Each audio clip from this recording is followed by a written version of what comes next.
Hello students, DElEd fourth semester में आज आपका टॉपिक है प्रायिकता।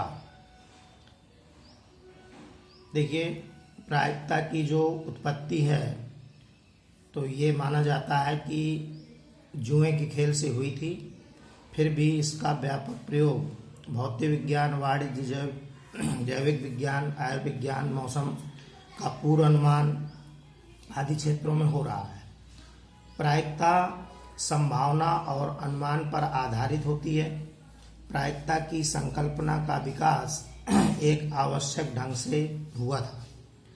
1654 ईस्वी में सेले सेविलियर डिमेरे नामक जुआरी ने पासा संबंधी कुछ समस्याओं को लेकर 17वीं शताब्दी के एक सुप्रसिद्ध फ्रांसीसी दार्शनिक और गणितज्ञ ब्लेज पास्कल के पास पहुंचा। पास्कल ने पीरे दी फर्मा के साथ मिलकर इन समस्याओं का हल प्राप्त किया। यही कार्य ही प्रायिकता सिद्धांत का प्रारंभ था। किसी समस्या की प्रायिकता के लिए उसकी प्रदर्श समष्टि बनाई जाती है, फिर प्रायिकता सूत्र के द्वारा प्रायिकता को ज्ञात किया जाता है।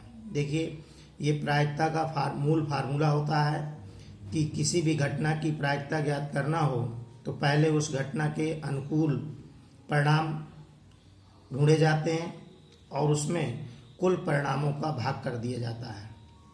एक उदाहरण के तौर पर यहाँ पर हम लोग अपने सिलेबस के मुताबिक सिक्का और पासा दो क्रियाओं पर अध्ययन करेंगे।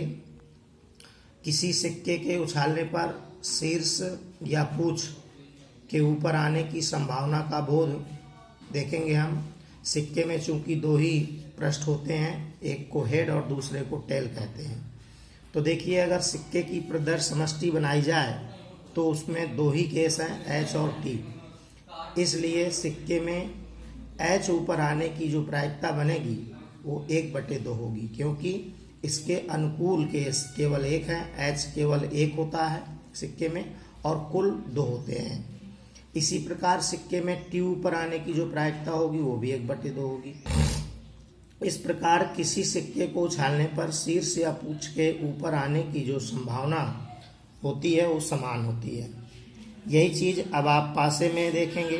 किसी पासे को उछालने पर किसी एक फलक के ऊपर आने की संभावना का जो बोध है वो पासे में 1 से 6 तक के अंक होते हैं। तो इसकी प्रदर्श समष्टि 1 2 3 4 5 6 होगी और प्रत्येक के यानी कि पासे में किसी भी अंक के ऊपर आने की प्रायिकता 1/6 होगी। इसी प्रकार आप किसी भी अन्य अंक की अगर प्रायिकता ज्ञात करेंगे तो भी 1/6 ही आएगी। इस प्रकार हम कह सकते हैं कि पासे में प्रत्येक अंक के ऊपर आने की जो संभावना है वो समान होती है। अब अगर हम दो सिक्कों को एक साथ उछालते हैं तो प्रदर्श समष्टि क्या होगी? HH, HT, TH, TT, अर्थात कुल 4 केस हो सकते हैं। इस प्रकार से दो शीर्ष ऊपर आने की जो प्रायिकता होगी वो 1/4 होगी और एक शीर्ष ऊपर आने की प्रायिकता जो होगी वो 2/4 होगी। ठीक है, इसी प्रकार आप अन्य की भी ज्ञात कर सकते हैं। अब बात करेंगे हम दो पासों को अगर एक साथ फेंका जाता है तो प्रदर्श समष्टि कितनी होगी? तो इसके कुल 36 केस होंगे। ये आपके सामने समष्टि प्रदर्शित है, यानी कि एक आ सकता है दोनों पासों में, या पहले में एक दूसरे में 2 आ सकता है, पहले में एक दूसरे में 3 आ सकता है। इस प्रकार से ये आपके सामने 36 केस प्रदर्शित हैं। अब दोनों पासों पर समान अंक ऊपर आने की प्रायिकता, यानी कि दो पासों के इस प्रदर्श समष्टि को लेकर आप ढेर सारे क्वेश्चन बना सकते हैं। तो देख लीजिए, दोनों अंक समान आए इसके लिए कितने समान केसेस हैं तो आप समष्टि में ढूंढिए। ये देखिए आपका 1 1, फिर ये 2 2, फिर ये 3 3, फिर ये 4 4, फिर ये 5 5 और ये 6 6, अर्थात 6 केस हो गए अनुकूल आपके। तो ये ऊपर आने की जो प्रायिकता है वो 6/36, अर्थात काट दिया तो 1/6 आ गई। इसी प्रकार 3 सिक्कों के एक साथ उछालने का भी प्रयोग किया जा सकता है। ये समष्टि हमने दर्शाई है, इसके कुल 8 केस होते हैं। तो आप सिक्का और पासा दो ही उदाहरण प्रयोग हैं हमारे सिलेबस में, उसके मुताबिक यदि आप लोगों के पास कोई बुक उपलब्ध हो तो आप इसके और भी बहुत सारे उदाहरण देख सकते हैं और उदाहरणों के आधार पर आप इसकी अन्य क्रियाएं देख सकते हैं।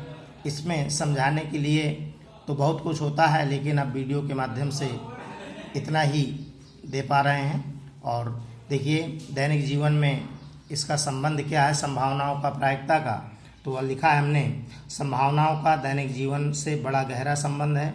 हमारे प्रत्येक कार्य का अंत या तो सफलता के साथ होता है अथवा असफलता के साथ। ऐसा भी नहीं है कि हम बार बार सफल ही हों या बार बार असफल, कभी सफलता तो कभी असफलता, कभी बार बार सफलता तो कभी बार बार असफलता हमारे कदम चूमती है।